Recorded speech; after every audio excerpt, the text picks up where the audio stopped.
Right. तो अभी अपन पढ़ेंगे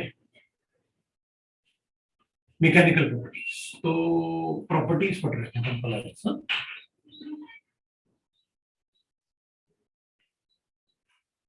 ऑफ कोलॉइड्स पढ़ रहे थे।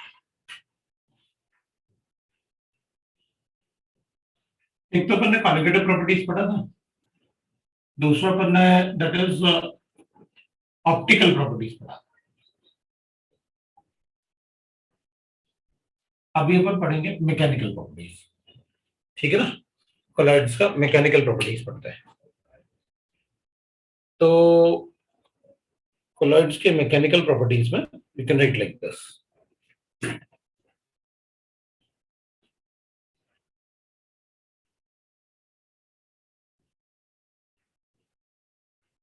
ठीक है ना। तो अपन थर्ड मैकेनिकल प्रॉपर्टीज पढ़ते हैं। मैकेनिकल प्रॉपर्टीज, ठीक है। मैकेनिकल प्रॉपर्टीज मतलब ये भी अपन ने वैसे छोटे क्लासेस में काफी पढ़ा, that is called Brownian movement.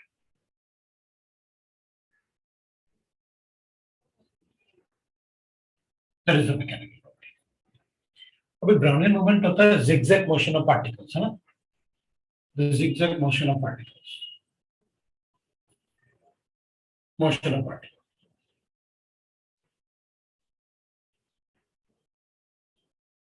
In the colloidal solution।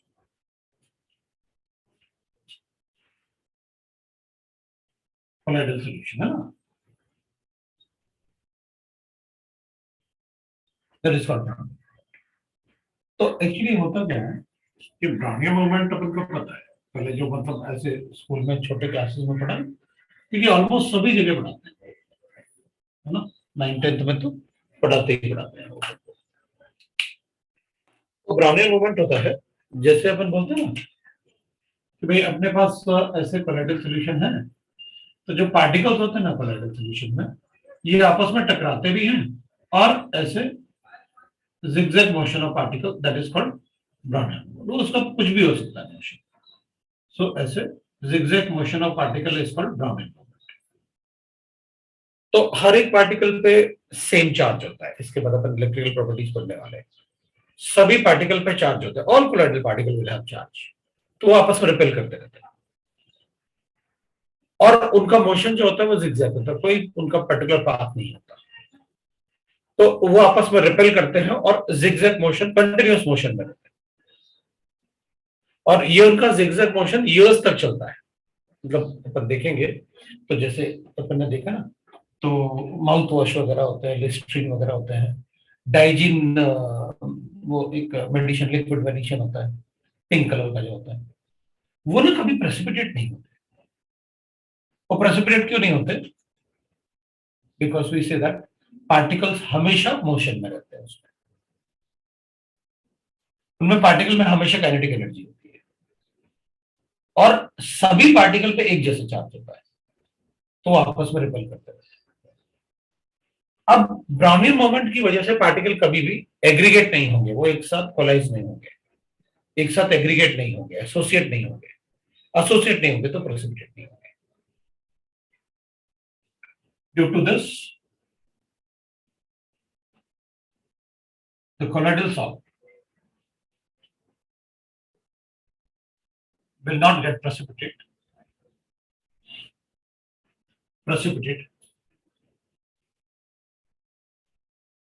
even for years. Precipitate even for years। मतलब मेडिसिन काफी साल तक रखे होते हैं, लिक्विड मेडिसिन जो होते हैं ना, वो अपन देखेंगे तो काफी साल तक बॉटल रखा होता है, लेकिन उसमें प्रेसिपिटेशन नहीं होता। The reason is because of zigzag motion of particles। So Brownian moment will be directly proportional to moment will be directly proportional to kinetic energy of particles।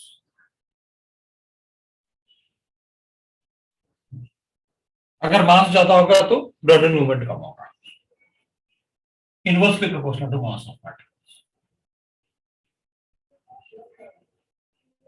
Particle. Obviously बात है, मास ज्यादा होगा तो काइनेटिक एनर्जी, मास ज्यादा होगा तो movement कम हो जाएगा, काइनेटिक एनर्जी ज्यादा होगा तो पार्टिकल की वेलोसिटी ज्यादा होगी। Generally kinetic energy is directly proportional to velocity. तो ऐसे अपन Brownian movement, this is Brownian, और उसमें से कोई क्वेश्चन निकालेंगे तो अपन बता देंगे कि भाई ब्राउनिन मूवमेंट से अगर कोई रिलेटेड क्वेश्चन निकालते हैं तो अगर पार्टिकल साइज लार्ज होगा तो इवन साइज के लिए भी लिखेंगे, inversely proportional to size. It decreases with size. अगर साइज भी बड़ा होगा तो भी ब्राउनिन मूवमेंट कम हो जाता है, right? It will decrease with size.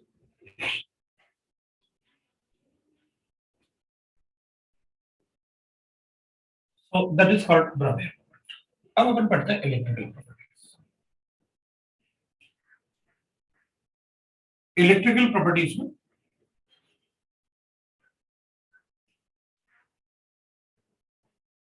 Electrical properties,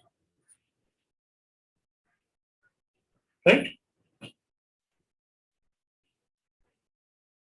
क्या हो गया? थर्ड ले, ब्राउनिन मूवमेंट लिखा ना, प्रेसिपिटेट लिखा हुआ है, even for years.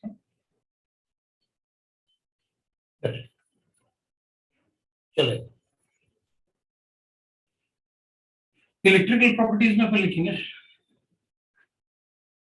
all particles in the colloidal form have same charge.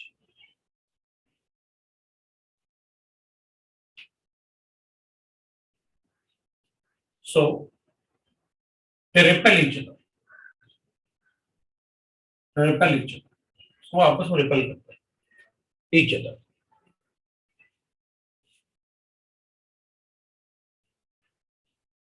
The dispersion medium जिसमें वो डिसॉल्व किया करते हैं, the dispersion medium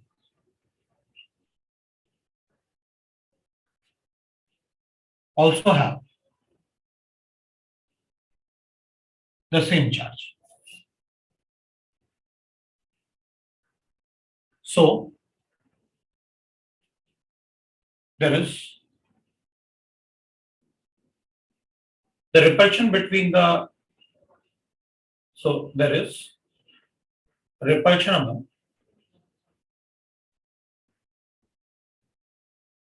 the dispersed phase and the dispersion medium। मतलब जो पार्टिकल प्रेजेंट है उनमें आपस में सेम चार्ज है, और जो सॉल्वेंट अपन ने यूज किया उसमें भी सेम चार्ज है, तो कैसे प्रेसिपिटेट होगा? सब तो आपस में रिपेल कर रहे हैं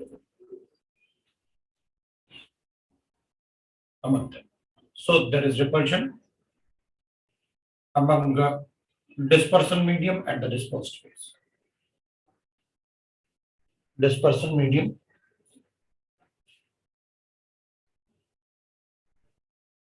and the dispersed phase. So phase. So the colloidal particles. So the colloidal sol will never get precipitated. Colloidal sol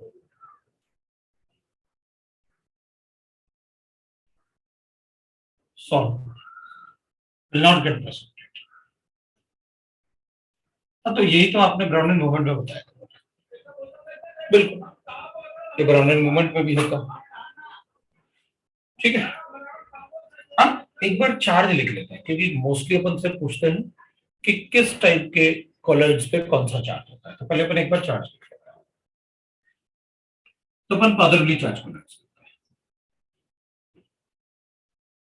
charge colloids है, कुछ एग्जांपल लिख लेते हैं और नेगेटिवली चार्ज कॉलॉइड्स लिख लेते हैं, negatively charge colloids, charge colloids. तो पहले अपन पॉजिटिव लिख लेते हैं, ऐसे कोई डिफरेंस नहीं दिख रहे, अपन तो बस सेपरेटली देख रहे हैं कि भाई कौन किस पे पॉजिटिव चार्ज, किस पे नेगेटिव चार्ज। मेटल हाइड्रोक्साइड्स, जो मेटल हाइड्रोक्साइड्स होते हैं ना,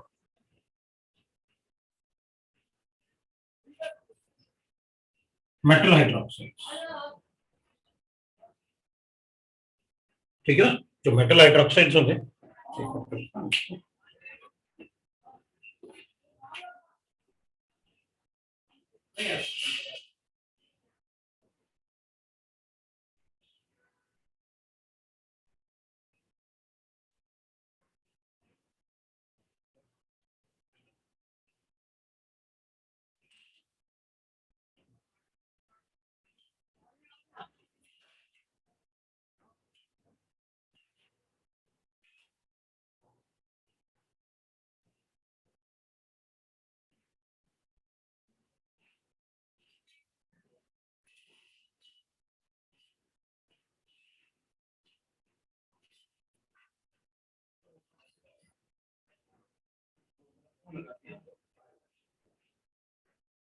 बना देना, चाहे पिला दो।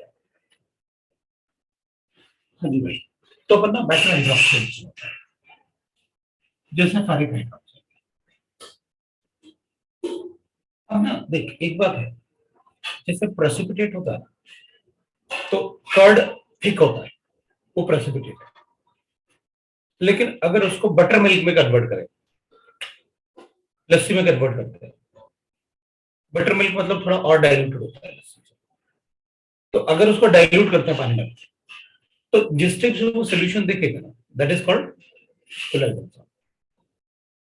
उसमें पार्टिकल का साइज काफी छोटा, तो कोलाइड्स आर लाइक दैट। वैसे अपन यहाँ पर एग्जांपल लिख रहे हैं, अपन को काफी ज्यादा पता चलता है। They are not exactly precipitate brown ppt, but it is brown colour solution. Aluminium hydroxide, ये रेडनेस वाइट होता है। क्रोमियम हाइड्रोक्साइड, ग्रीन कलर होता है। कैल्शियम हाइड्रोक्साइड, व्हाइट कलर होता है। जिंक हाइड्रोक्साइड, व्हाइट कलर होता है। बस इतना ही। फिर इसके अलावा अपन लिख सकते हैं इसमें, जैसे टाइटेनियम ऑक्साइड है, हीमोग्लोबिन है,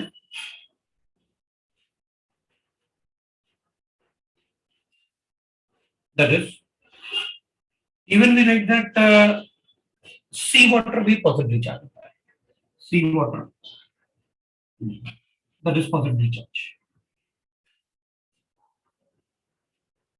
देन वी राइट दैट कुछ डाइज होते हैं, basic dyes like methylene blue,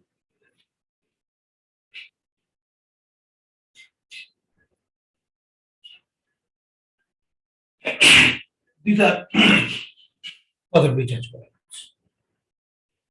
Negatively charged colloids में भी right that metal sulfides, metal sulfides,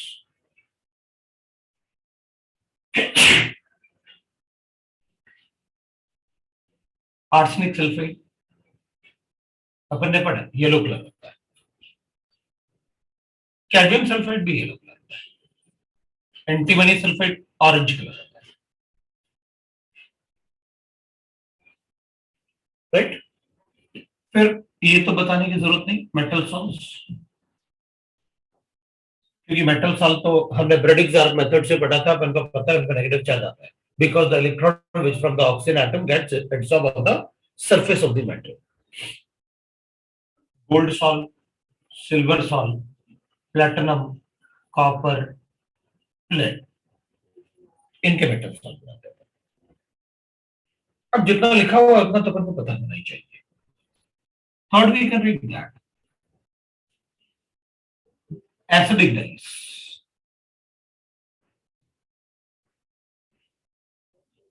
right? Like Congo red, eosin, that is also acidic dye, etc. Then we can read that जैसे बारिश में जो पानी होता है ना, मडी वाटर जो होता है, वो थोड़ा गंदा होता है पानी, that is also called muddy water, negatively charge होता है। रिवर वाटर भी नेगेटिवली चार्ज होता है। अभी रिवर वाटर नेगेटिवली चार्ज है,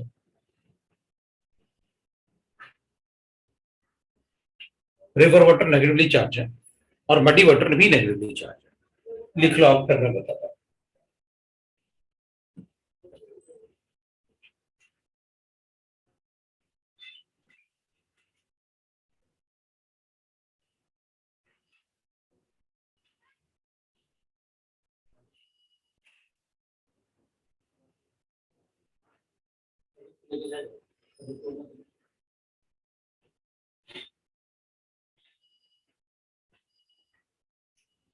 देखो, अब देख, मडी वाटर और रिवर वाटर और सी वाटर अपन ने पॉजिटिव चार्ज देखा, तो इस पे नेगेटिव चार्ज है, इस पे पॉजिटिव चार्ज है, या इस पे नेगेटिव चार्ज है, इस पे पॉजिटिव चार्ज है। तो जो जब रिवर सी को मिलेगा तो रिवर वाटर नेगेटिवली चार्ज है और सी वाटर पॉजिटिवली चार्ज है। जब वो आपस में मिलेंगे तो ऑब्वियसली बात है, there will be neutralisation. So that was the reason कि जब सी रिवर सी से मिलेगा तो वहां डेल्टास फॉर्म होता है, क्योंकि वहां पर क्या होगा, उस माउथ पे जब रिवर सी को मिलेगा तो वहां पर न्यूट्रलाइजेशन होगा, राइट ना, ओशंस में ऑब्वियसली। तो जब वो मिलेगा, मतलब सी में मिलेगा, तो उस टाइम क्या होगा, there will be a neutralisation, and that was the reason कि रिवर का डेप्थ बहुत कम होता है जब रिवर सी को मिलता है, क्योंकि वहां पर प्रेसिपिटेशन कंटिन्यूअसली होता रहता है, और इसकी ही वजह से उस शिप्स जो होते हैं वो रिवर के अंदर नहीं आ पाते, या तो उनको साफ करना होता है, हटाना होता है, वो मड को हटाना होता है। So river water, sea water, we can write that they are negatively charged. Even most of the lyophilic salts, they are negatively charged. मतलब स्टार्च, अपने लायोफिलिक सॉल्ट में पढ़ा ना, gum, protein, they are negatively charge. जो lyophilic होते हैं ना, they are negatively charge products. अब सभी कोलोइड्स पे चार्ज होता है। अपन पढ़ सकते हैं what was the reason for the charge, reason for charge on colloids, charge on colloids. तो एक तो रीजन अपन बता सकते हैं भाई, देखो कि प्रिपरेशन मेथड की वजह से, जैसे ब्रेडिग्जार्ट मेथड, ब्रेडिग्जार्ट आर्ट मेथड। तो ब्रेडिग्जार्ट मेथड में क्या होगा, ब्रेडिग्जार्ट मेथड में अपन को पता है कि जब आप मेटल सॉल्ट बनाते हो ना, तो जो उसके अंदर ऑक्सीजन होता है, तो ऑक्सीजन से इलेक्ट्रॉन एक्साइट करेगा, और फिर वो मेटल जब एग्रीगेट होते हैं तो उन पे स्टिक हो जाता है सरफेस पे, तो नेगेटिव चार्ज आता है। सो एक तो प्रिपरेशन मेथड हो गया, उसको ब्रेडिग्जार्ट मेथड में नेगेटिव चार्ज। दूसरा होता है कि भाई fractional electrification, by fractional electrification, electrification,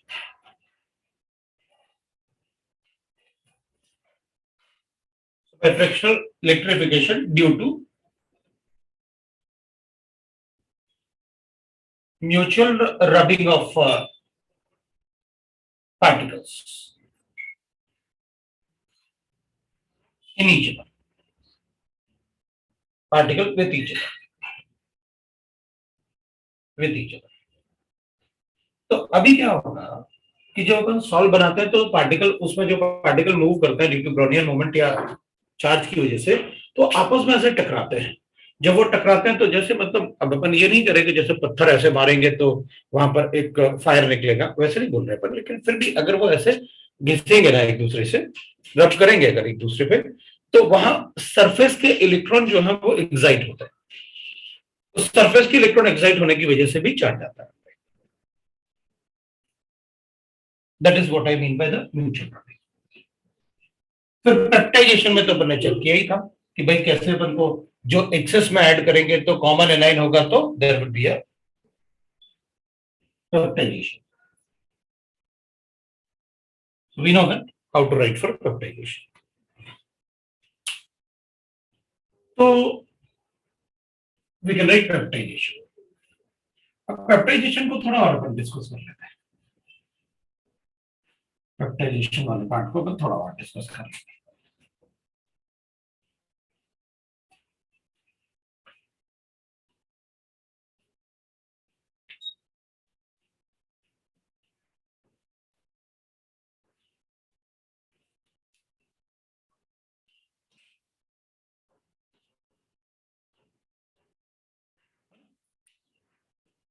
peptization में क्या होता है, वी नो दैट.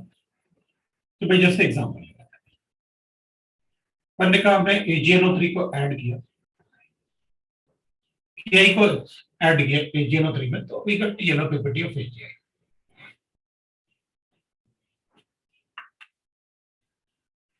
और बाद में मैंने कहा कि मैंने एक्सेस में ऐड किया Ki ऐड किया. तो अभी क्या होगा, ये तो पीपीटी बन गया, येलो पीपीटी. एक्सेस में Ki ऐड करूंगा तो विल गेट लाइक दिस.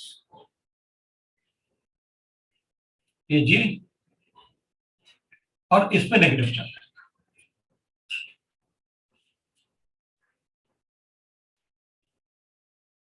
अब अगर ये थोड़ा ज्यादा एक्सेस में है या एक्सेस में है तो जो ये आई बनेगा ना नेगेटिव चार्ज, ये क्योंकि पोटेशियम भी प्रेजेंट है,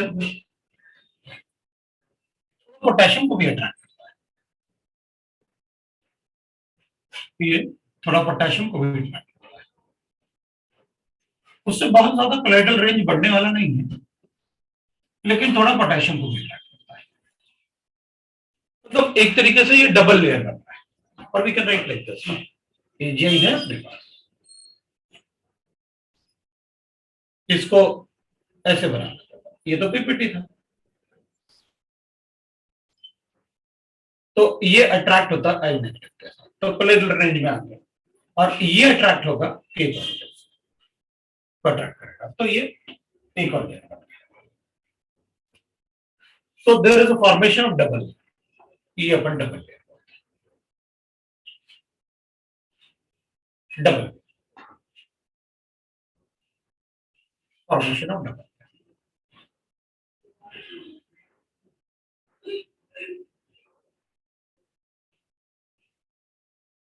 डबल ये बने.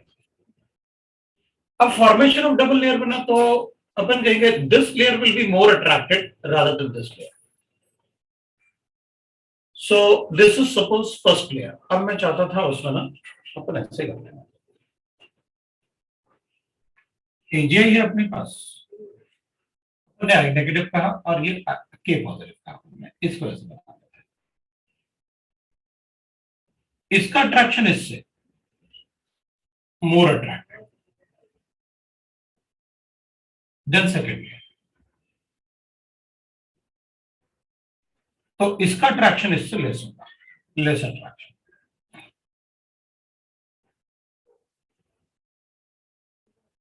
So but this layer is weakly attracted to the AgI. Second layer is weakly attracted to AgI. Is weakly attracted. तो ये वाला लेयर जो होगा वो वीकली अट्रैक्टेड होगा. अब वीकली अट्रैक्टेड होता है तो ये लेयर इजीली निकल भी जाता है. अगर वीकली अट्रैक्टेड होगा तो ये वाला लेयर इजीली निकल भी जाता है. राइट, अट्रैक्टेड होगा तो इजीली निकल भी जाता है. So it is called diffused layer. Diffused layer. अब इन दोनों के, अब ये इसमें अट्रैक्टेड स्ट्रांगली है और ये वीकली अट्रैक्टेड है. So due to different attraction of these layers, there develops a potential difference between these two.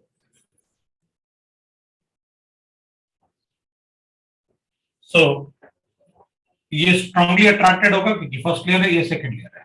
So we write that due to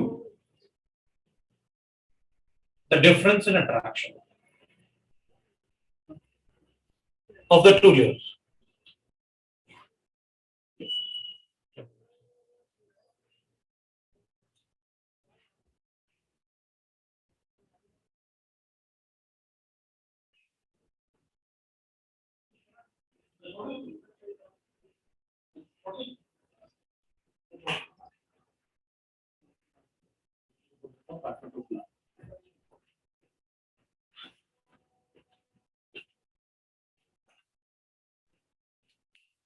एक मिनट आया है, तुम लोग रुकना एक मिनट. हाँ नहीं नहीं, मुझे एडीएस सर के पास जाना है 5 मिनट के लिए, मैं आता हूँ.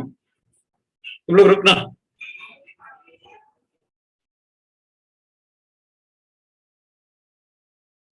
रिकॉर्डिंग स्टॉप करना है.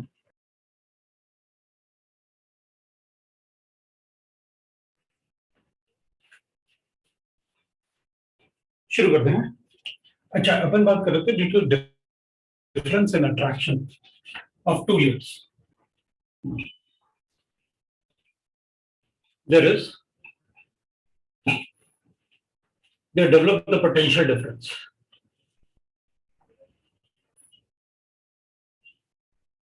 The potential difference between the two layers.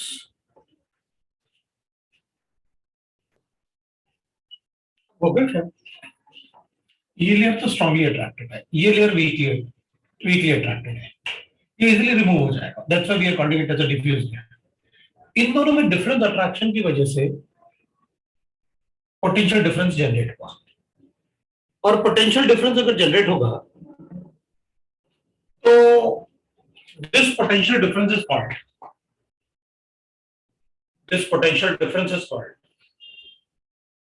Called zeta potential.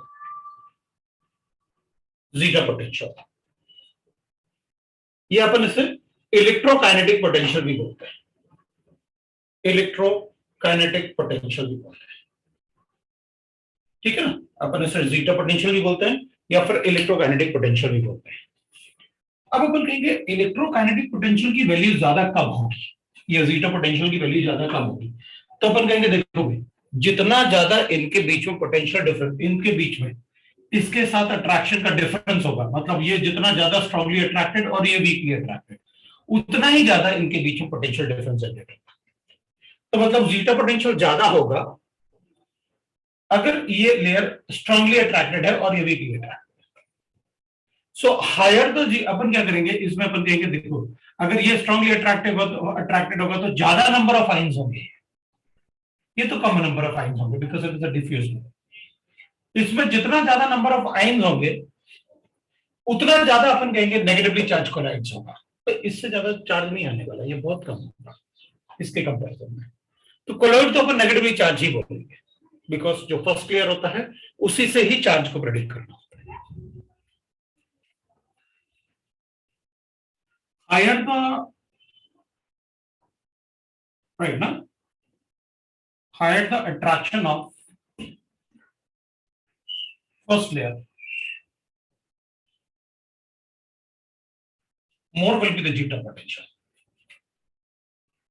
The zeta potential.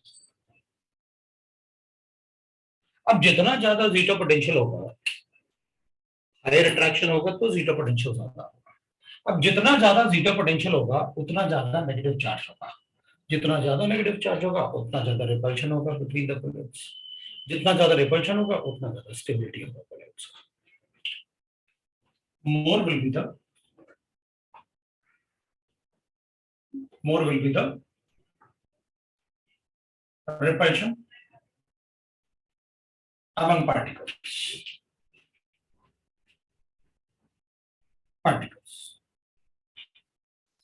and more will be the stability of colloids. Will be the stability of colloids.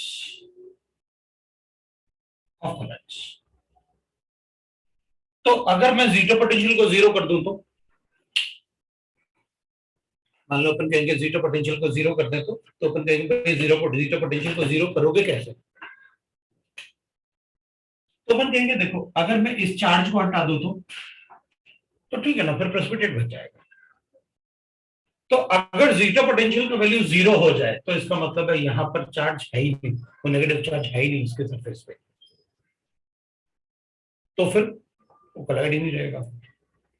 So if zero potential is zero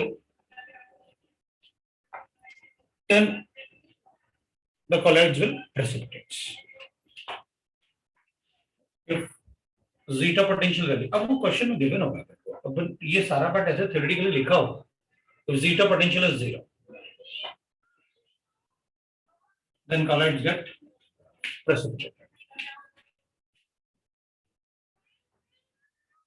gets precipitated. ये zeta potential. So this is the electrokinetic potential और zeta potential ये होगा। तो charge वाला part अपन को याद रखना है, किस पे क्या चार्ज होता है। एक तो सल्फाइड्स और हाइड्रोक्साइड्स, इनका मेनली ध्यान रखना, क्योंकि मोस्टली क्वेश्चन अपन से सल्फाइड और हाइड्रोक्साइड से ही पूछता है कि बताओ कौन सा ये चार्ज होगा, या कभी कभी ऐसे भी पूछते हैं कि अपन को प्रेसिपिटेशन, ये रिएक्शन दे दिया और प्रेसिपिटेशन किया और बताओ किसको एक्सेस में ऐड करेंगे तो कौन सा चार्ज बनेगा। So that is about the electrical properties. Now we can write that. We'll write coagulation. Coagulation. ठीक है ना? Coagulation. Coagulation is a reverse of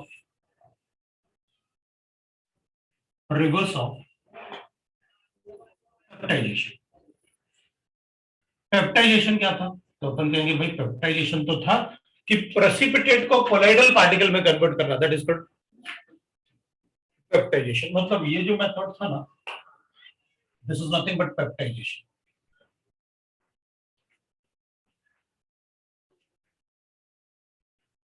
conversion of precipitate into the colloidal solid is called peptization. उसी को तो लिखा था मैंने, peptization, right? तो हाँ, ये फिफ्थ मेरे ख्याल से पॉइंट है, अब देख लेना। So it's called peptization. तो चलो ठीक है, इसका मतलब है अगर रिवर्स ऑफ पेप्टाइजेशन है तो मुझे कोलाइडल पार्टिकल को इसमें कन्वर्ट करना है प्रेसिपिटेट में, ठीक है, कर देंगे। कैसे करना है? तो अपन कहेंगे क्या है उसमें, नेगेटिव चार्ज हटा देते हैं, इसको कोई कैटाइन डाल देते हैं, पेप्टाइड हो जाएगा। इसमें कोई कैटाइन ऐड करते हैं, स्ट्रांगली कैटाइन, जो इससे आई नेगेटिव को हटा दे। अगर आई नेगेटिव को हटा देगा तो पेप्टाइड वो कोआगुलेट होगी। कोआगुलेट मतलब प्रेसिपिटेशन। तो coagulation means precipitation,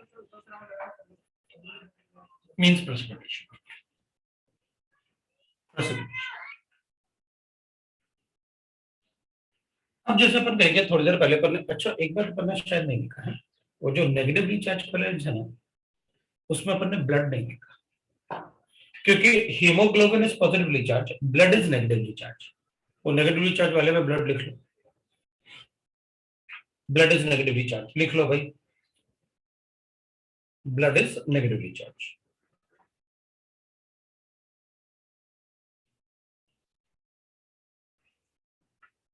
blood is negatively charge,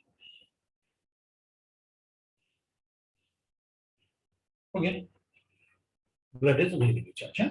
अब देखो होता क्या है, जैसे अपन को कुछ ऐसे कट गया तो ब्लड निकलता है बाहर, ज्यादा कट गया तो बहुत ज्यादा ब्लड निकलता है बाहर। तब डॉक्टर क्या करेगा, उसको पता है ब्लड इज नेगेटिवली चार्ज। आप जब डॉक्टर के पास जाओगे ना तो वो सीधा इंजेक्शन में क्या करेगा, फेरिक हाइड्रोक्साइड भरेगा, वो पॉजिटिवली चार्ज होता है, और उस साइड पे लगा देगा। भाई उसने क्या किया, ब्लड नेगेटिवली चार्ज था, है ना, उसने क्या किया, इंजेक्शन लगाया फेरिक हाइड्रोक्साइड का, ये पॉजिटिवली चार्ज कोलाइड होता है, और दोनों जाके न्यूट्रलाइज हो जाएगा, प्रेसिपिटेशन। तो ब्लड वहां जाके प्रेसिपिटेट कर देगा उस रीजन में, उस ब्लड को, वो रुक जाएगा।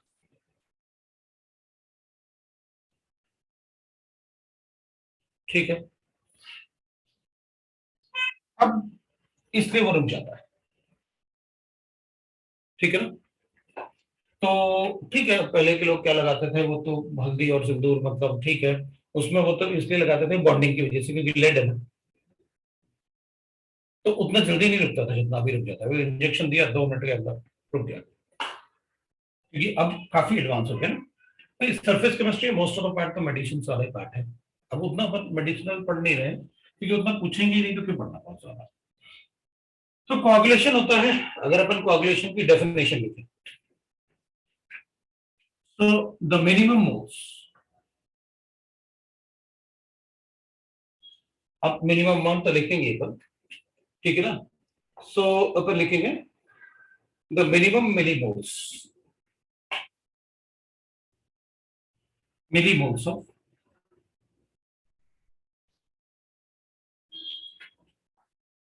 पहले अपन डेफिनेशन लिखेंगे। अच्छा ठीक है ना, लिख दिया ना आपने, कोआगुलेशन मींस प्रेसिपिटेशन, खत्म, by addition of suitable electrolyte.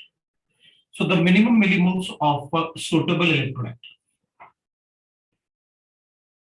Electrolyte required required to coagulate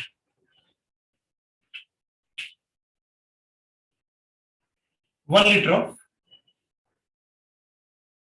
colloidal salt, है ना। 1 liter of colloidal salt, coagulate 1 liter of colloidal salt,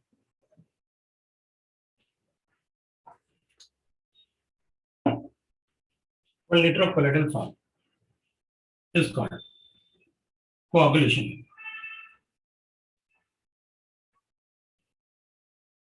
कोagulation value को अपन फ्लॉकुलेशन वैल्यू भी बोलते हैं, फ्लॉकुलेशन वैल्यू, ये एफ है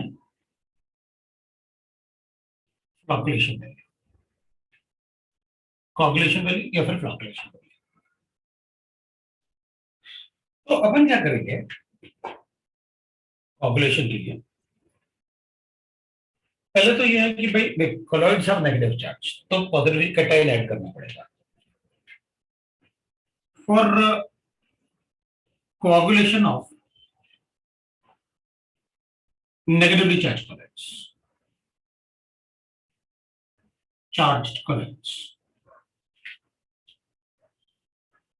we add cations.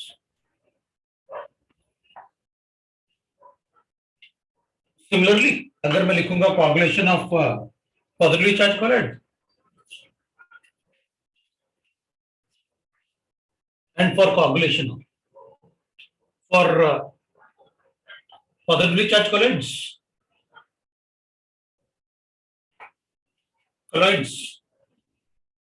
we add anions, क्योंकि अपन ने कैटायन positively charged लिया। अब अपन क्या करेंगे, कैटायन और एनायन को कोआगुलेट करने के लिए अपन कहेंगे कि भाई अगर मान लो मेरे पास, अब कोआगुलेटिंग पावर की बात आती है, तो higher the charge on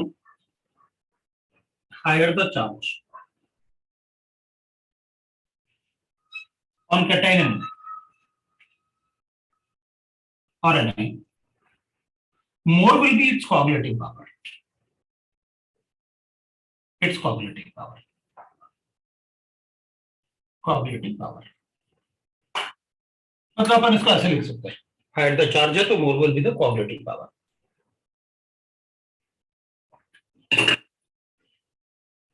example, so coagulating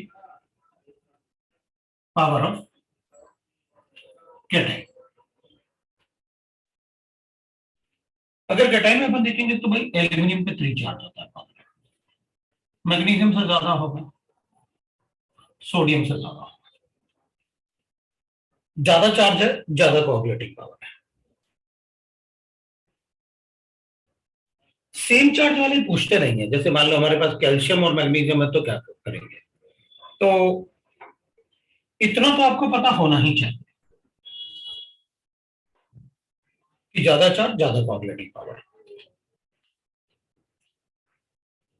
और I will write like this, Al3 plus है। अब बस एक ही लिखूंगा, मैग्नीशियम हो गया।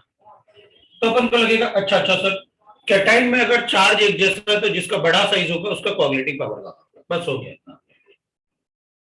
और मोनोएनन्स में हाइड्रोजन का सबसे ज्यादा होता है। बाकी मैंने कंपैरिजन नहीं किया कि पोटेशियम सोडियम है तो अब अंडरस्टूड है, पोटेशियम बड़ा होता है उसका कोऑगुलेटिंग पावर ज्यादा होता है। अपन एनाइंस के कोऑगुलेटिंग पावर की बात करते हैं, है ना। एनाइंस का कोऑगुलेटिंग पावर देखते हैं क्या होगा। ठीक है, coagulating power of anions.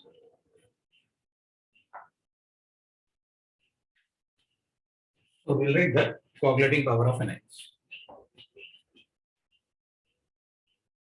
For anions, we'll say that higher का चार्ज तो अपन ऐसे लिख सकते हैं, 4 नेगेटिव ज्यादा होगा, फॉस्फेटाइन से ज्यादा होगा। तो राइट दैट सल्फेटाइन से, नाइट्रेटाइन से अब ज्यादा नहीं लिखने वाले, Cl और Br और लिख देता हूं।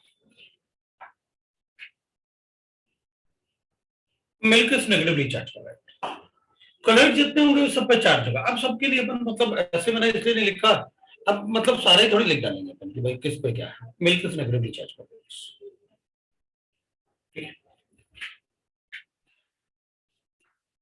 मिल्क तो अपन पहले याद रहेगा, चाय पीनी है तो मिल्क तो पता होना ही चाहिए कौन सा प्रोडक्ट है।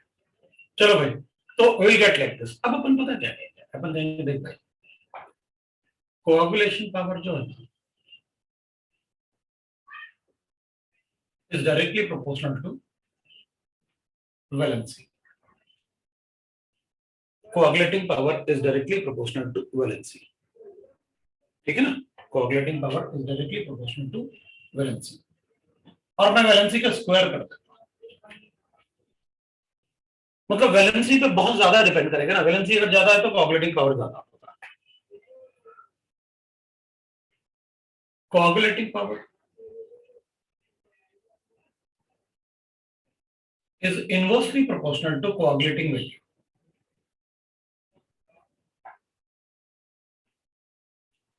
कोआगुलेटिंग वैल्यू क्या होता है, minimum amount of electrolyte, that is called coagulating.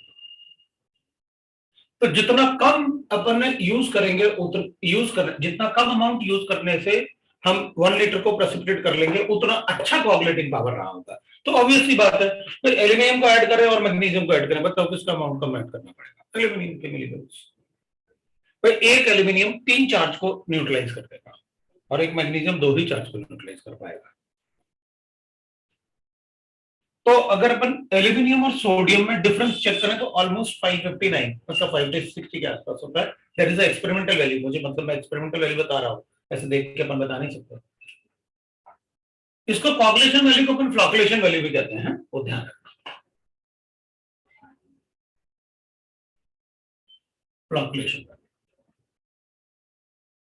Coagulation value और फ्लॉकुलेशन वैल्यू, कोआगुलेटिंग पावर, ठीक है ना। सो कोआगुलेशन वैल्यू या फिर फ्लॉकुलेशन वैल्यू अपन ऐसे बताएंगे।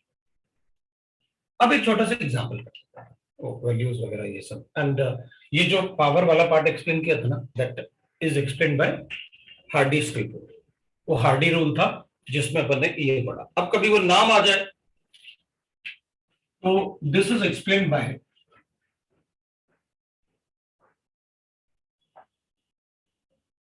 हार्डी स्कल रूल, ये होता है। इसने एक्सप्लेन किया था ये सारा पार्ट कि किसका कोआगुलेशन पावर ज्यादा होगा किसका कम होगा, ये सारा पार्ट उसने एक्सप्लेन किया था। अब वो नाम आ गया तो अपन को लगेगा अरे यार सर ने तो बताया नहीं, मैं क्या। कभी हो सकता है अपन से पूछने की भाई coagulating power who explain that, वो बिल्कुल पूछ सकते हैं क्योंकि स्कूल में तो एग्जाम में आता है what is hard disk code? अब जब सब्जेक्टिव होता था तो वो बोलते थे लिखो इसको, फिर होगा तो फिर बोलेंगे लिखो इसको सब्जेक्टिव। वैसे स्टेट बोर्ड में तो 11th क्लास में था। अब एक एग्जांपल ले लेते हैं, है ना? तुम उसका आंसर बताओ। So for coagulation of 100 ml of AS2S3 salt, right? So we get that arsenic sulfide salt. 5 ml of 1 mole of NaCl is added. 1 mole of NaCl is added. Is added, है? अपन ने ये add किया, अपन को इसका coagulation value calculate करके बताना है. So what is the flocculation value of? What is the flocculation value?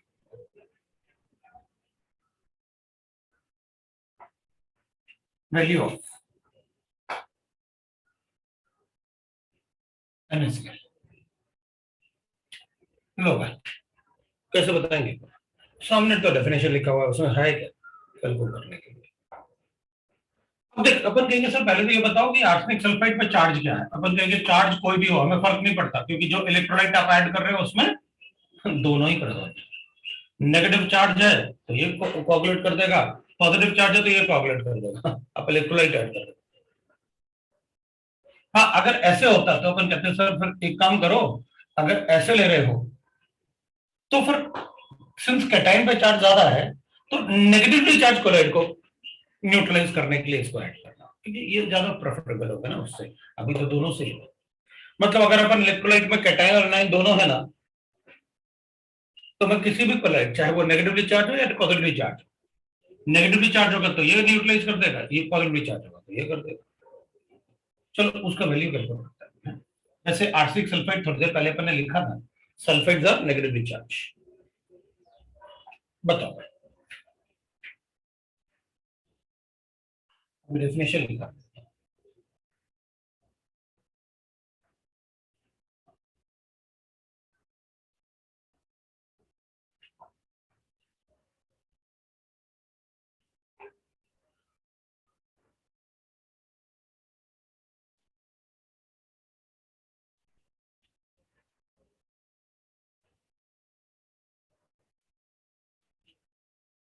कितना है coagulation value?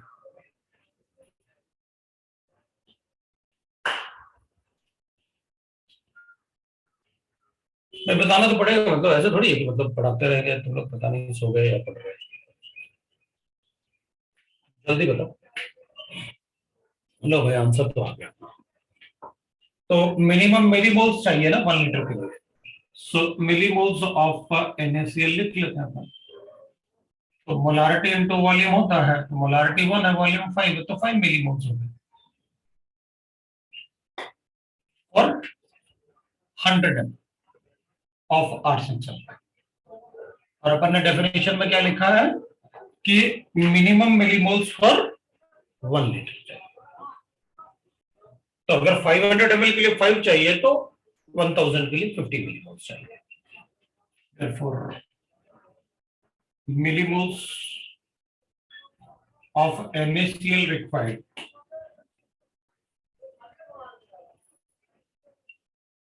for 1 liter of arsenic sulfide is 50. That is coagulating value or flocculation value. So 50 is the answer. Per liter, बिल्कुल millimole per liter. That is the answer. So that is. अब इसके बाद एक छोटा सा part और अपन को पढ़ना होता है, that is called protective power of lyophilic pellets. Protective power of lyophilic pellets.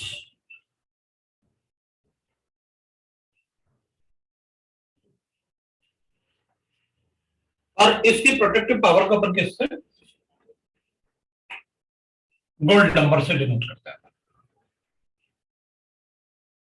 Gold number से डिनोट करता है, बाय द गोल्ड नंबर। इससे डिनोट करता है, गोल्ड नंबर से डिनोट करता है। अब प्रोटेक्टिव पावर का क्या होता है, रीजन होता है, तो कुछ चीजें देखो होता, मतलब इसकी अपन को जरूरत नहीं होती।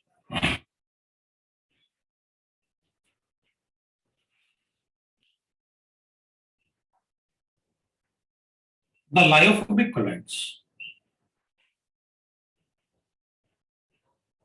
colloids can be easily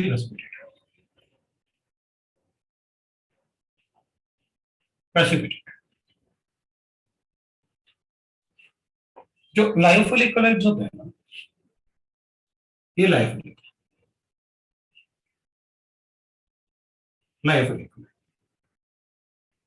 ठीक है,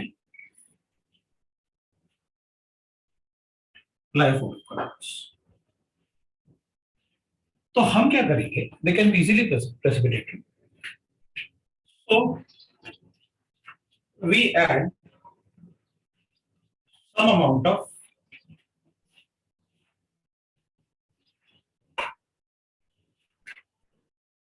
lyophilic colloids,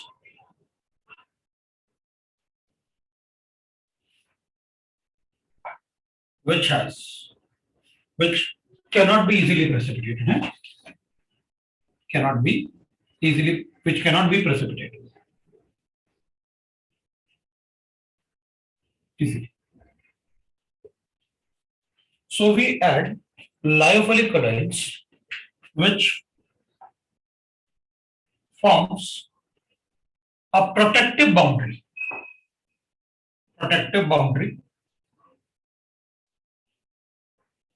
around each lyophobic particle।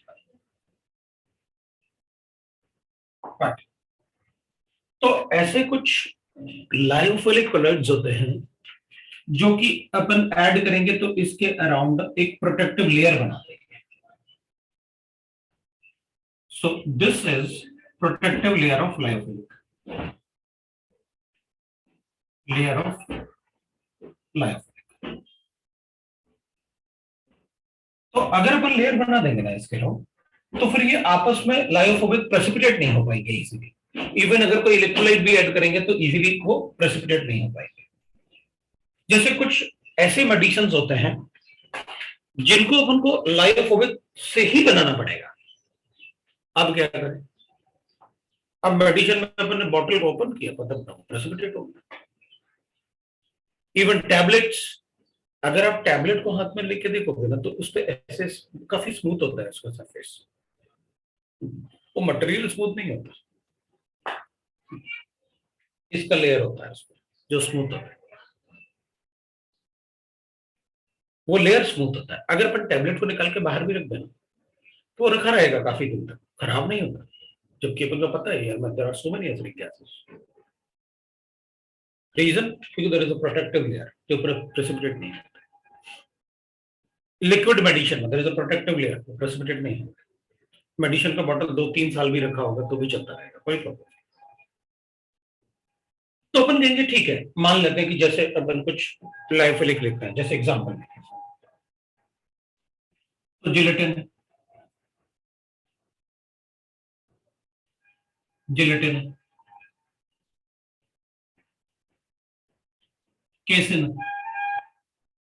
मतलब इस टाइप के लायोफोबिक में अपन इस टाइप के लेयर्स बनाते हैं। केसिन है, हीमोग्लोबिन है, एल्ब्यूमिन है, गामा अरेबिक है, अपन बोलते हैं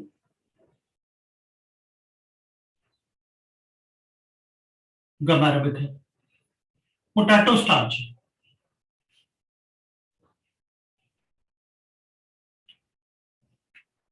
these are few I have written.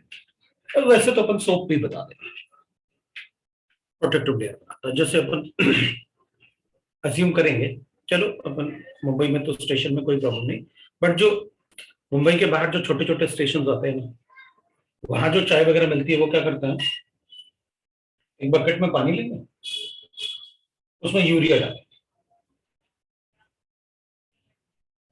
White colour. अब रखेगा तो प्रेसिपिटेट हो जाएगा, वो सेडिमेंट हो जाएगा। वो क्या करेगा, वो सेडिमेंट ना हो तो लाइफिलिक डाल देता है। अब उसे लगेगा यार कितनी देर तक अपन को रखना है, कोई ईयर्स के लिए थोड़ी बना के रखना है, अभी 2-3 आवर्स में खत्म हो जाएगा। तो वो क्या करेगा, इसमें डिटर्जेंट डाल, वो डिटर्जेंट यूरिया के सभी पार्टिकल पे एक छोटा सा प्रोटेक्टिव लेयर बना देते हैं वंडरफुल फोर्सेस की। हो गया व्हाइट कलर मिल्क तैयार, बनाओ चाहे, खिलाओ सबको, ठीक है। इसलिए तो ज्यादा इंडियंस को कोरोना हो नहीं पाएगा, ज्यादा अफेक्ट नहीं करता, ठीक है ना। तो अपन क्या करेंगे, तो ऐसे ही बनता है। दिस इज तो प्रोटेक्टिव लेयर ऑफ डिटर्जेंट या सोप डालते हैं उसमें। चाय पे इतनी मेहनत इसलिए होती है, लोग पीते हैं, वी आर एडिक्टिव ना, तो इसलिए चाय पे मेहनत करनी होती है। तो और अपन क्या करते हैं, वेस्टर्न यूपी में तो मोस्टली ऐसी मिल्क मिलता है। यूरिया क्यों डाला, व्हाइट कलर होता है ना यूरिया, और वाटर में इजीली डिजोल्व हो जाएगा। चलो, अब अपन क्या करते हैं, अब बात आएगी कि सर एक बात बताओ,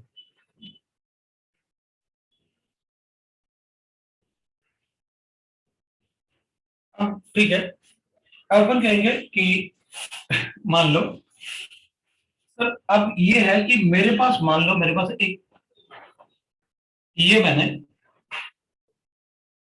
एक कोलाइडल सॉल्व ले लिया, लायोफोबिक सॉल्व ले लिया। अब आप ये तो बताओ कि इसमें कितना ऐड करूं, ये इसमें कितना ऐड करूं कि प्रेसिपिटेट ना हो इसका। उसी के लिए अपन को गोल्ड नंबर का एक वैल्यू देते हैं कि इसका किसका मिनिमम अमाउंट कितना ऐड करना पड़ेगा, सो दैट कि उसका प्रेसिपिटेशन हो। तो मिनिमम मिलीग्राम ऑफ लायोफिलिक,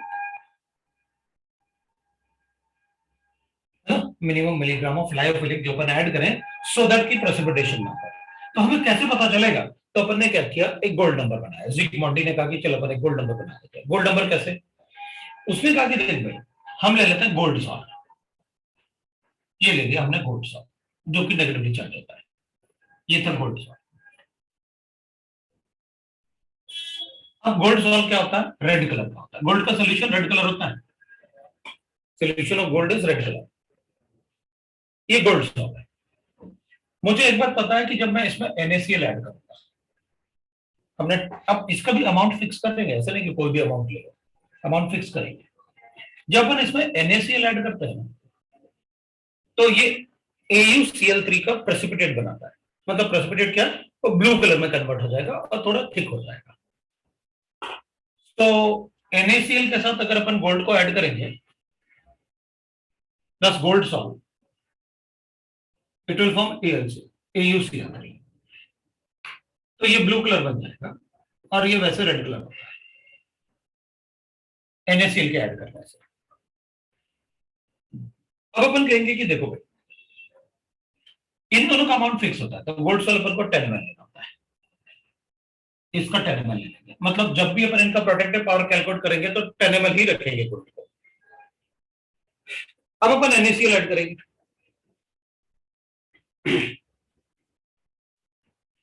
तो अपन इसको NaCl को फिक्स रखेंगे, तो NaCl का अपन 1 ml ही ऐड करेंगे, 10% ऑफ NaCl बाय वॉल्यूम। तो जब इसको इसमें ऐड करेंगे तो इसका प्रेसिपिटेशन होता है और वो ब्लू कलर होता है। अपन क्या करेंगे, थोड़ा सा ये डालते हैं मिलीग्राम, इसको ऐड किया, रेड ब्लू में कन्वर्ट हो गया, थोड़ा और डाला, फिर इसको ऐड किया, रेड ब्लू में कन्वर्ट हो गया, थोड़ा और ऐड डाला, अब इसको ऐड किया, ब्लू कलर नहीं हुआ, तो थोड़ा और कम किया, इसको किया थोड़ा और कम करके देखते हैं, शायद ब्लू कलर फिर भी ना है। अपन ने थोड़ा मतलब एडजस्ट कर लिया, कि मिनिमम अमाउंट कितना ऐड करना है सो दैट कि उसके एडिशन से इसका प्रेसिपिटेशन ना हो, क्योंकि ये जाके सभी गोल्ड पार्टिकल में क्या कर लेगा, प्रोटेक्टेड लेयर। तो अपन को जिग ने एक वो दिया कि भाई इससे आप गोल्ड नंबर ले, तो zig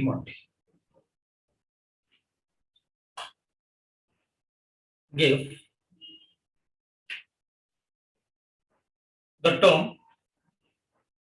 gold number to calculate the protective power of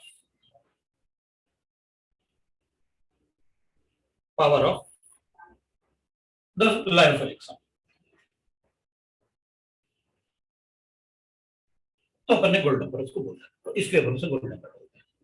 अब डेफिनेशन लिख देते हैं, तो सामने लिखा था definition, what is gold number. Gold number होता है the minimum milligram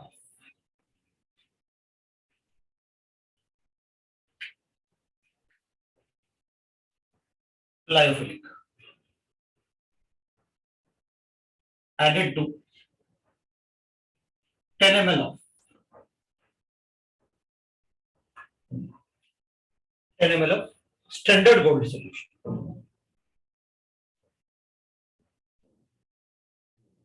gold solution, so that gold solution, so that its precipitation will not take place. Precipitation will not take place. Will not take place on addition of 1 ml of 10% of X is controlled।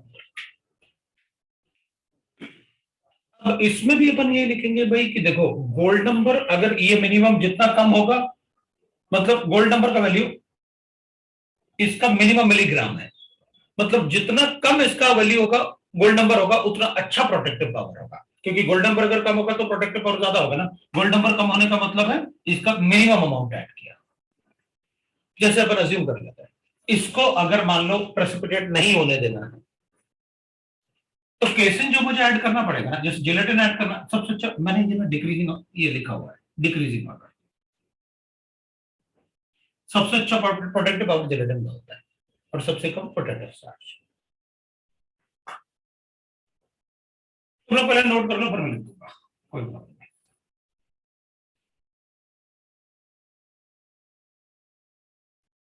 पहले note कर लो, पता नहीं चलता है, तब तक मैं बोल।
हो गया। चलो भाई, तो अब मैं क्या बोल रहा था कि जैसे गोल्ड नंबर ना प्रोटेक्टिव पावर और गोल्ड नंबर इनवर्सली प्रोपोर्शनल होता है। जैसे इसका गोल्ड नंबर जिलेटिन का सबसे अच्छा प्रोटेक्टिव पावर होता है, तो इसका गोल्ड नंबर तो 0.005 से लेके 0.01 के आसपास होता है। ये 0.01 से लेके इट इज 0.02 के आसपास होता है, और ये 0.02 से लेके 0.075 तक होता है ना। इनके गोल्ड नंबर बड़े अच्छे होते हैं, मतलब बहुत कम होते हैं तो प्रोटेक्टिव पावर ज्यादा होता है। सो इसका protective power maximum protective power होता है इसका, मैक्सिमम प्रोटेक्टिव पावर होता है इसका, क्योंकि उसमें मिनिमम अमाउंट ऐड करना होता है ना, सबसे कम अमाउंट में तो यही ऐड करना होता है। सो दैट इज मतलब अब जो एल्ब्यूमिन वगैरह होंगे वो काफी ज्यादा ऐड करने होते हैं अपन को। जैसे ये होगा तो अब तो ये 0.1 से लेके मतलब 0.5 तक आ जाएगा, और अगर अपन ये देखेंगे तो 0.5 से लेके इवन 0.15 तक ये 0.15 से लेके मतलब ये तो अब नंबर्स में आ जाएगा, दैट इज 0.1 के आसपास आ जाएगा, 1 के आसपास आ जाएगा, और ये तो बहुत कम होता है protective power, it will around 20 to 25 होता है, ये तो सबसे कम है ऐसा। ठीक है, इसको 1 के जगह 0.5 रख सकते हैं, मतलब ये भी ठीक ठाक होता है, अच्छा होता है, हमारे में ऐसा नहीं कम होता है। तो जितना कम गोल्ड नंबर होगा, ये गोल्ड नंबर का वैल्यू है, ये गोल्ड नंबर की वैल्यू है, गोल्ड नंबर की वैल्यू। तो गोल्ड नंबर अगर कम होगा तो प्रोटेक्टिव प्रॉपर्टी ज्यादा होगा। अब प्रॉब्लम बस यही आएगी, वो अपन से गोल्ड नंबर देखे सबसे अच्छा गोल्ड नंबर किसका होगा बताओ, तो अपन बस अपन को लगेगा सबसे ज्यादा गोल्ड नंबर किसका होगा, तो ये गोल्ड नंबर सबसे ज्यादा इसका होगा, जबकि प्रोटेक्टिव पावर उल्टा होता है, प्रोटेक्टिव पावर और गोल्ड नंबर में गड़बड़ नहीं करना। तो जैसे एक एग्जांपल देख लेता हूं, है ना, गोल्ड नंबर ऑफ हीमोग्लोबिन, मतलब अब डेफिनेशन भी पता है, सब पता है, चल देखते हैं कि मतलब the gold number of haemoglobin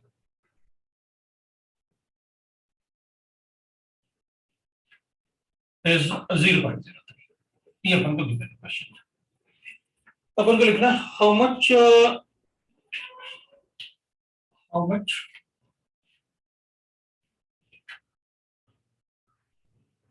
100 ml of gold will require, है ना, क्योंकि अपन क्या करेंगे, जैसे अभी डायग्राम बनाया था ना अपन ने, तो अपन कहेंगे how much 100 ml of gold salt will require the haemoglobin, required the hemoglobin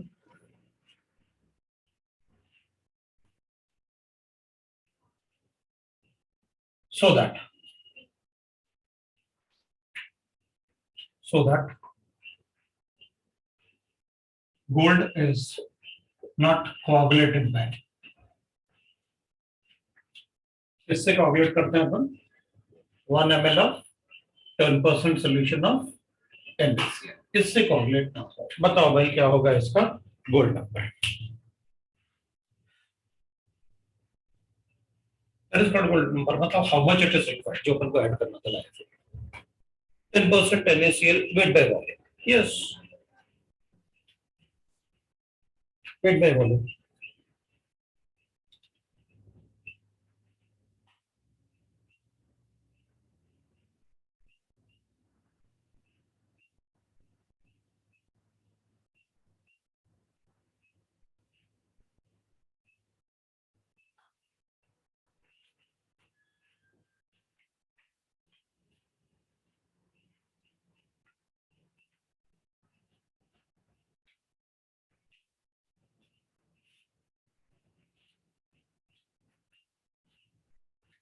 ठीक करना भाई।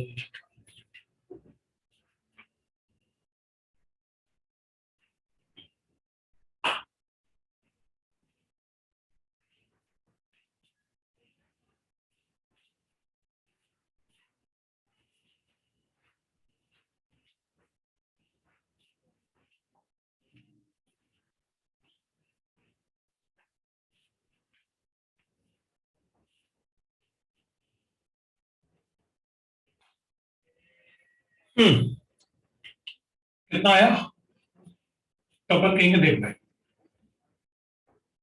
अकॉर्डिंग टू डेफिनेशन, जब आप गोल्ड नंबर कैलकुलेट करते हो तो आप 10 ml सोल्यूशन लेते हो, So 10 ml of gold salt requires 0.03 milligram. ये तो है डेफिनेशन। तो अपन को कितना लेना है 100 ml, तो कितना मिलीग्राम ऐड करना पड़ेगा 0.03 डिवाइड बाय कितना 10 मल्टीप्लाई बाय 100 लो भाई 0.3 मिलीग्राम ओके डेफिनेशन हो गया। अब डेफिनेशन ही है उसमें अपन क्या कैलकुलेट करना है कैलकुलेशन के था क्या तो भाई हमें बस ये पता है कि बाय डेफिनेशन अपन को जो गोल्ड नंबर बताना होता है वो 10 ml के लिए बताना होता है। आप बताओ कितना दिया आपने तो उसके हिसाब से बता दो दैट इज गुड। अब इसमें एक छोटा सा पार्ट और बचा हुआ है दैट इज इमल्शंस। इमल्शंस अपन थोड़ा सा ब्रेक ले लेते हैं और ब्रेक के बाद फिर इमल्शन शुरू कर लेते हैं ये कंटिन्यू कर दें बताओ। इमल्शन खत्म तो चैप्टर खत्म। It will take around 20 minutes ज्यादा नहीं लगेगा। ये ब्रेक लेना है। कुछ लोग ब्रेक बोल रहे हैं कुछ लोग कह रहे हैं खत्म कर दो सर। खत्म करते हैं कितना टाइम हो गया 10 मिनट्स है खत्म ही कर लेते हैं और खत्म करने के बाद फिर अपन ब्रेक लेके और फिर पढ़ लेते हैं 10 मिनट्स का ब्रेक ले लें। नहीं ब्रेक तो फिर अपन ले ही लेंगे थोड़ा सा फिर आप डाउट्स भी कर सकते हैं ना। तो क्या करें फिर डाउट्स अपन डिस्कस कर लेंगे डाउट डिस्कस कर लेंगे भाई। तो 10 मिनट का कितने देर का है बचा 20-25 मिनट्स होगा उससे ज्यादा नहीं। मतलब it is like a definition और उसके बाद फिर थोड़ा सा एग्जाम था। जेल अपन नहीं पढ़ेंगे जेल में अपने सिलेबस में ही नहीं है जेल तो फालतू में क्यों परेशान होगा। और जेल अगर पढ़ना भी है तो ठीक है थोड़ा बहुत डेफिनेशन टाइप का पढ़ लेंगे। तो रुक जाते हैं ब्रेक ले लेते हैं 10 मिनट 15 मिनट ले लें ब्रेक ले ही लेते हैं और फिर उसके बाद अपन डाउट्स भी कर लें। डाउट्स तो मुझे बता देना डाउट्स जो भी है तो ब्रेक लेते हैं।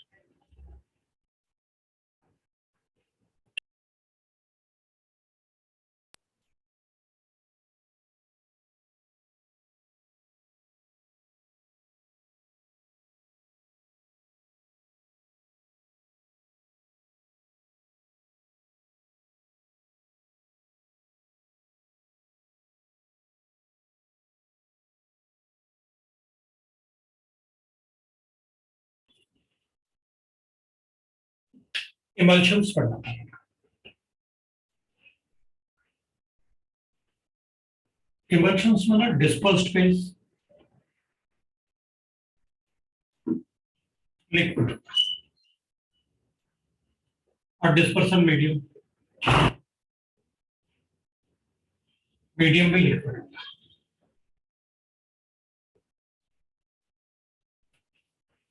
एग्जाम्पल अगर अपन लिखेंगे ना तो it will be milk butter cream इस टाइप के example. Generally emulsions are of two types. There are of two types. एक होता है that is oil in water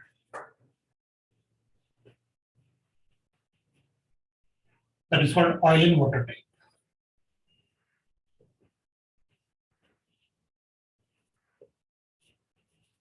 जिसमें oil will be the dispersed phase water will be the dispersion medium. Oil dispersed phase and water dispersion medium dispersion example लिखूंगा तो मैं milk लिख सकता हूँ oil in water type.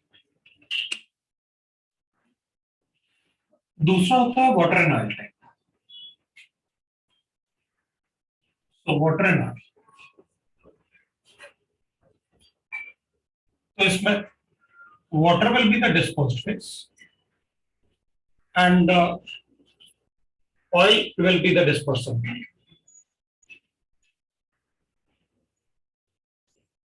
Dispersion example upon butter ले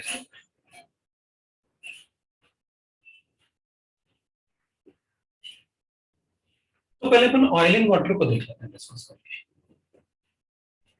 right. तो will write that it is, ऐसा लिख लेते हैं, ऑयल इन वाटर। तो पहले ऑयल एंड वाटर को, कोई डिफरेंस नहीं लिख रहा मैं, पहले ऑयल एंड वाटर को डिस्कस कर लेते हैं। Oil and water,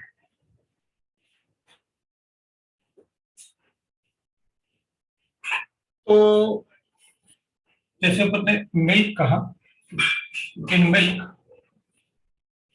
the liquid fat, the liquid particles of liquid fat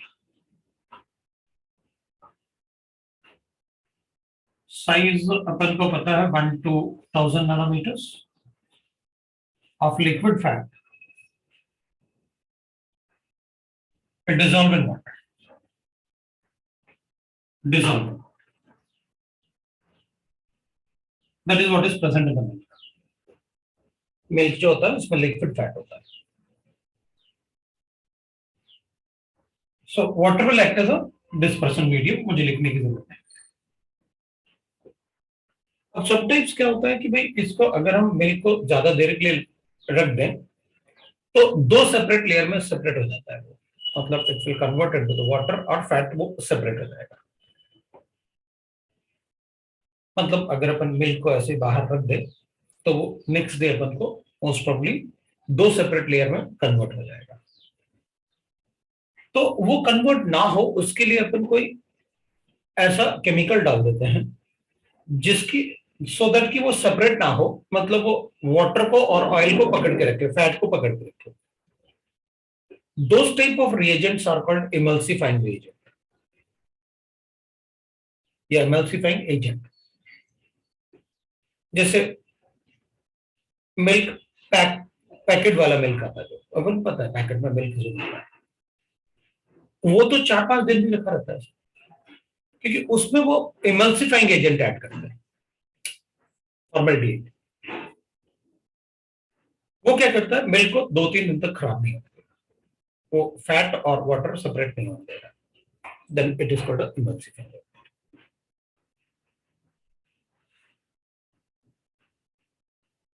So sometimes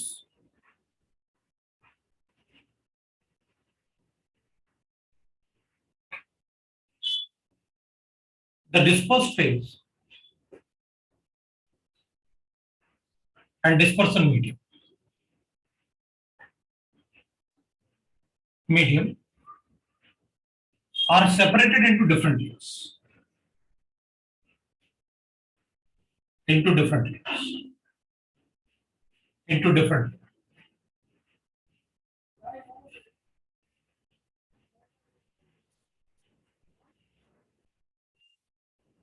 So the emulsifying agent are added.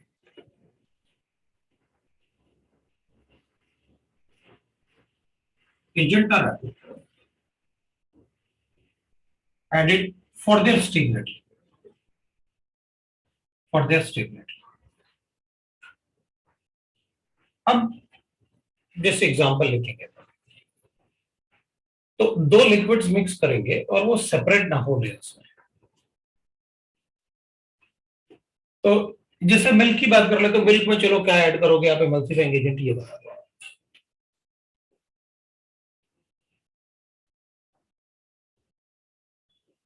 Agent for the stability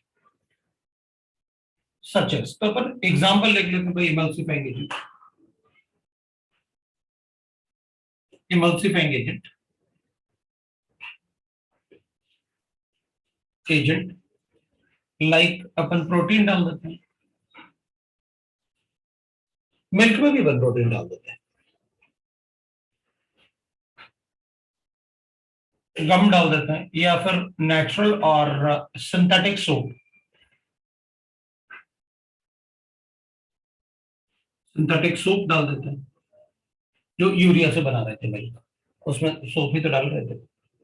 तो डिपेंडिंग ऑन कि भाई कौन सा ऑयल एंड वाटर अपने पास है, तो मोस्टली अपन अगर पैकेट में मिल्क लेना है तो प्रोटीन डालना ज्यादा अच्छा रहेगा, क्योंकि protein can be easily consume,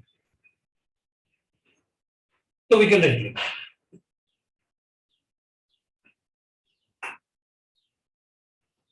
emulsions are, मैं ऑल इमल्शन बोल रहा हूँ, all emulsions are generally negatively charged. So they can be precipitated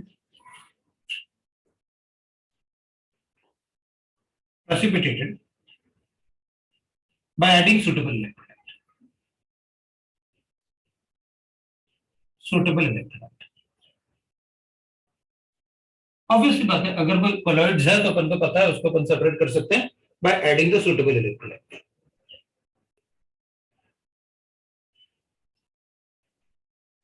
अब अगर अपन वाटर एंड ऑयल टाइप की बात करें,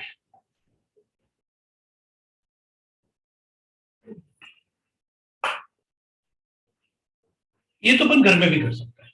अगर आप पानी ले लो और उसमें थोड़ा ऑयल डाल दो, इवन शेक करने के बाद भी वो मिक्स नहीं होते, लेकिन अगर उसमें थोड़ा सा सोप डाल दो तो मिक्स हो जाए, दे विल फॉर्म अ घर में भी कर सकते।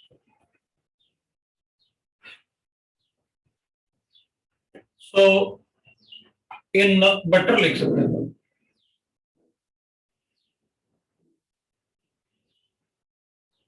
तो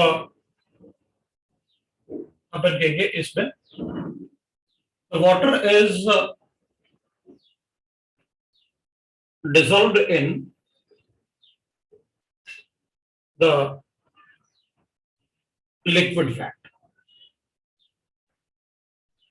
इसमें ये dispersion medium, and that was the reason.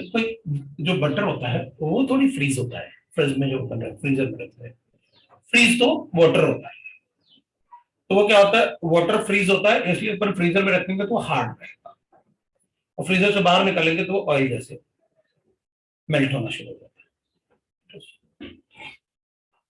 Water and oil. अब इसमें इमल्सिफाइंग एजेंट, तो फैटी एसिड्स ऐड कर सकते हैं, लॉन्ग चेन अल्कोहल्स भी ऐड कर सकते हैं,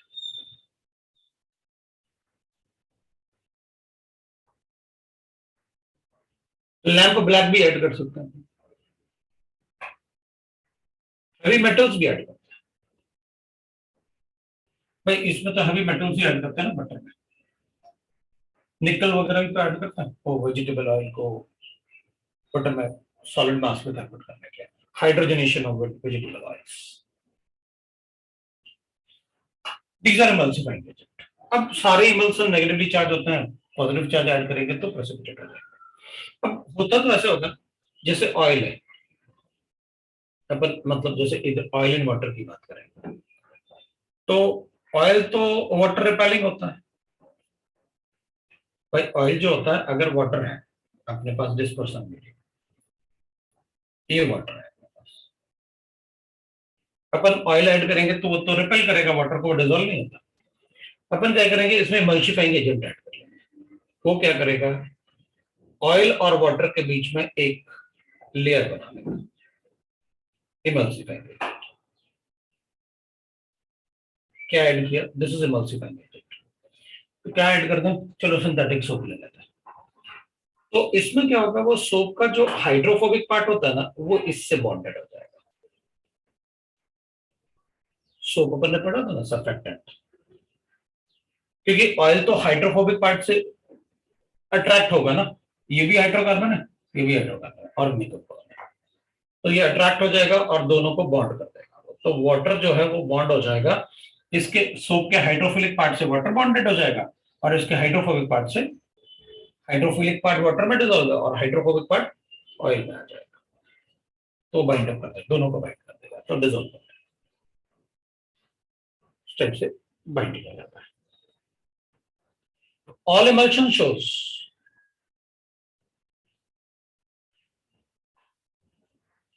ऑप्टिकल प्रॉपर्टी, मतलब टिंडल इफेक्ट।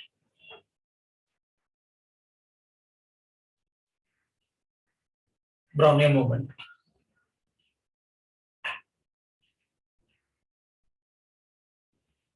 मतलब सारे के सारे ऑब्वियसली बात है, अगर कोलॉइड्स है तो कोलॉइडल की प्रॉपर्टी शो करना पड़ेगा, जो कोलॉइड्स की प्रॉपर्टीज बताया ये सब शो करेगा। ऑब्वियसली बात है, जितनी कोलॉइडल प्रॉपर्टीज होंगी वो शो करेगी इमल्शंस।